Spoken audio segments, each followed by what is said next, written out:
दोस्तों, क्या आपने कभी गुटखा बनते देखा है? और क्या सच में गुटखा में कांच का मिश्रण भी मिलाया जाता है? और किस जगह बनती हैं आपको पता है? तो दोस्तों, इसको बनाने के लिए सबसे पहले इस्तेमाल किया जाता है सुपारी का। और सुपारी हमें मिलती है इस पौधे से, जो कि आप अभी देख रहे हैं।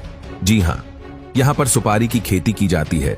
इन छोटे छोटे पेड़ों पर सुपारी के फल लगते हैं और जब तक ये फल पक नहीं जाते तब तक इन्हें अच्छे से पाला पोसा जाता है।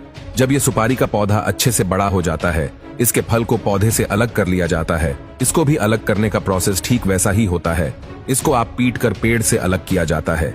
उसके बाद उसे कड़ी धूप में सूखने के लिए रख दिया जाता है। ऐसा करने की वजह ये होती है कि सुपारी के फल के अंदर जो नमी होती है वो निकल जाए और अच्छे से फल सूख जाए। जब यह सुपारी का फल सूख जाता है तब जाकर उसको महिलाओं के हवाले कर दिया जाता है, जो इस पल में से सुपारी का दाना निकालती है। आप देख सकते हैं कि कैसे महिलाएं अपने हाथों पर पट्टियां बांधकर इस फल में से उस दाने को निकाल रही है। वैसे तो ये काम बहुत ही तकनीक भरा है, जो कि जोखिम भरा भी है। तेज धार वाले हथियार की तरफ बिना देखे यह कैसे सुपारी को काटे जा रही है। अब इस सुपारी के दाने को बहुत ही गंदे और बेकार लाल रंग के केमिकल में उबाला जाएगा। ऐसा इसलिए किया जाता है क्योंकि कोई जब भी तंबाकू खाए तो उसका मुंह तंबाकू के रंग से लाल हो जाए। आपको बता दें कि इसको उबालने के लिए किसी और लकड़ी की नहीं बल्कि सुपारी की उस छाल का ही इस्तेमाल किया जाएगा जिससे ये निकला था। जब यह अच्छी तरह से केमिकल के साथ घुल मिल जाता है तब उसको सुखाने के लिए रख दिया जाता है। इसके बाद जब ये सूख जाता है तो उसके छोटे छोटे टुकड़े किए जाते हैं। अब ये सुपारी तो तैयार हो गई है, मगर अब बारी है उसमें मिलाए जाने वाले तंबाकू की। तंबाकू को शुरू में बाहरी फ्रेम में उगाया जाता है, जिसे सीडबेड कहा जाता है।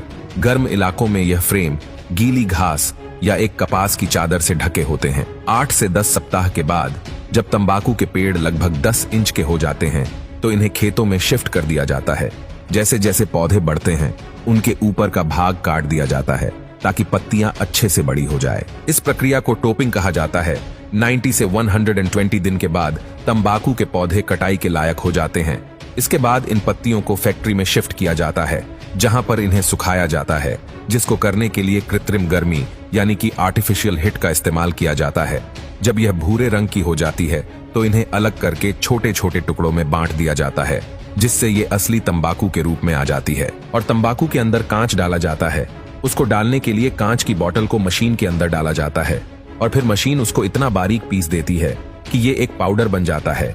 इसको अगर आप अपने हाथ में उठाएंगे तो आपके हाथ को तो ये नहीं काटेगा, मगर हमारे मुंह के अंदर की स्किन थोड़ी सेंसिटिव होती है, इसलिए अगर कोई इसको तंबाकू के साथ चबाता है तो मुंह के अंदर से फट जाता है। और जब तंबाकू उस फटे हुए मुंह को लगता है तो हल्की सी जलन का एहसास होता है और इसके बाद तंबाकू का नशा और तेजी से चढ़ता है।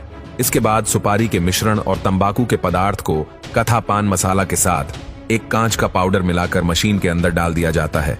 फिर इन्हें पैकेजिंग के लिए भेज दिया जाता है और छोटे छोटे पैकेट्स में रैप किया जाता है। तो दोस्तों, यह था पान मसाला बनाने का पूरा प्रोसेस। आपने देखा, इसमें सारी चीजें वो डाली जाती हैं जो हमारे शरीर को नुकसान पहुंचाने वाली होती हैं।